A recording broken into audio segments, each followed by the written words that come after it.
আজ বানাবো বেলের দারুণ স্বাদের আইসক্রিম। তো প্রথমে আমি একটা বেলকে ফাটিয়ে নিয়েছি, একদম পাকা সুন্দর বেল। বেলটাকে আমি প্রথমে ফাটিয়ে একটা পাত্রের মধ্যে নিয়ে নেব। খোসা থেকে চেঁচে শাঁসটাকে নিয়ে নেব।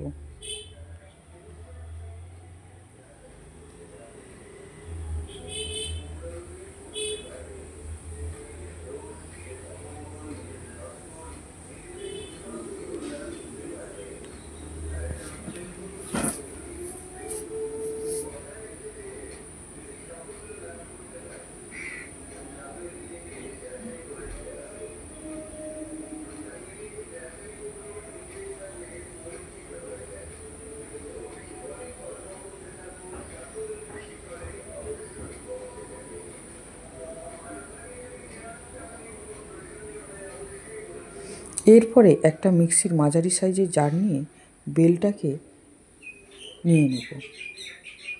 নিয়ে অল্প একটু জল দিয়ে দেব।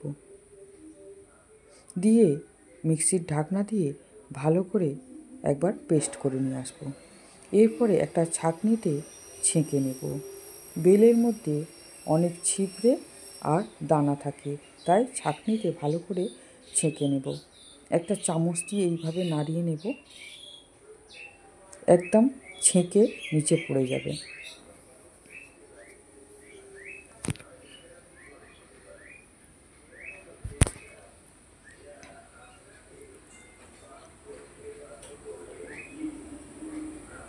এরপরে 4 থেকে 5 চামচের মতো চিনি নিয়েছি। যে যেরকম মিষ্টি খান সে সেইভাবে মিষ্টি দেবেন, মিষ্টিটা নিজের মতো দেবেন। আমি 5 চামচের মতো চিনি নিয়েছি। সেই চিনি দিয়ে ভালো করে পেস্ট করে নেব। তাতে চিনিটাও গুঁড়ো হয়ে যাবে, আর বেলের যে অংশটা গোটা আছে সেটাও ভালো করে পেস্ট হয়ে যাবে।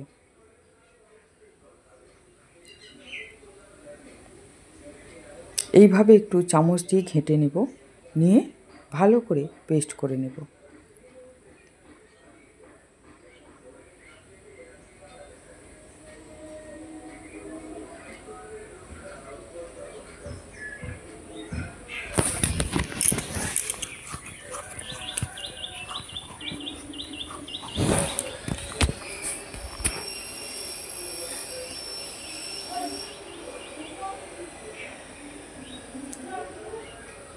এরপরে চিনি শুদ্ধ পেস্ট করেছি সেটাও ভালো করে ছেঁকে নেব।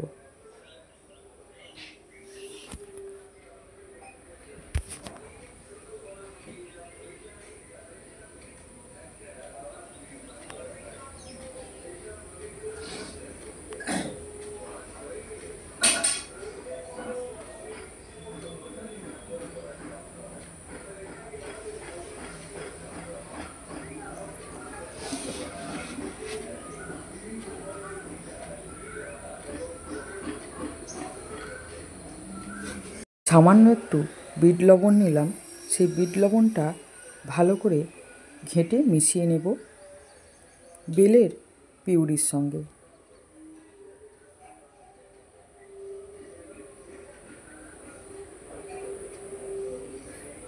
এরপরে আইসক্রিমের মোল্ডে ঢেলে নেব। এতে কিন্তু একদম অল্প জল দিয়েছি, যেটুকু পেস্ট করার সময় দেওয়া সেইটুকুই জল দিয়েছি, আর জল দিইনি। বেশি জল দিলে পাতলা হবে, খেতে ভালো লাগবে না। আর নুন না দিলে সেইভাবে কোনো জিনিসের স্বাদ হয় না। তাই আমি দেখিয়ে দিলাম কতটা নুন দিয়েছি। 1 চামচের 4 ভাগের 1 ভাগও না, তার থেকেও কম নুন দিলাম। তা বিট লবণই দিতে হবে, তাতে ভালো সুন্দর স্বাদ আসবে। আমার আইসক্রিম বানানোর যদি রেসিপি আপনাদের ভালো লাগে, আমার চ্যানেলে একটা সাবস্ক্রাইব করে দেবেন, লাইক করবেন, কমেন্ট করে জানাবেন। আমার তাহলে বেশ ভালো লাগবে। এইভাবে আপনারা বেলের আইসক্রিম বানিয়ে বাড়িতে খান, বাচ্চাদের দিন, বাড়িতে অতিথি এলে দিন, দারুণ খুশি হবে সবাই। আমাদের মহিলাদের কাজই হচ্ছে সবাইকে খুশি রাখা, আর সেই খুশিতে নিজেদের খুশি হওয়া। বাড়ির সবাইকে যদি খুশি রাখা যায়, দেখবেন বাড়িটা কিন্তু খুব সুন্দর হয়ে ওঠে। আইসক্রিম 4-5 ঘন্টার জন্য ফ্রিজে রেখেছিলাম। ফ্রিজ থেকে বার করে নিয়ে একটু হাতে ঘুরিয়ে নিলাম কাগজের কাপগুলো। কাগজের কাপটা হাতে ঘোরালেই খুব সহজে আইসক্রিম বেরিয়ে যায়। মোল্ড থেকে বার করতে একটু অসুবিধা হয়। অল্প টাইম একটু জলে আইসক্রিমটা পুরো না ডুবিয়ে অল্প একটু ডুবিয়ে রাখলেই খুব সহজে বেরিয়ে যায়। আর তা না হলে একটু হাত দিয়ে গরম করলে খুব সহজেই বেরিয়ে যায়।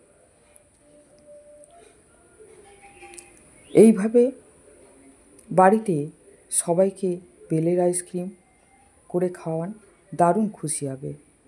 আমরা ছোটোবেলা যে বেলের আইসক্রিম খেয়েছি তাতে দানা ছিবড়ে সব থাকতো, কিন্তু এই আইসক্রিম ঠিক আমি যেইভাবে বানালাম এইভাবে একবার বানিয়ে খেয়ে দেখুন, সত্যি ভুলতে পারবেন না।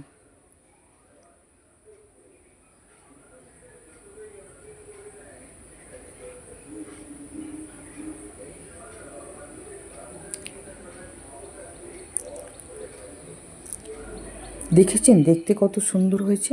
তাহলে আপনারা বানাচ্ছেন তো বেলের আইসক্রিম?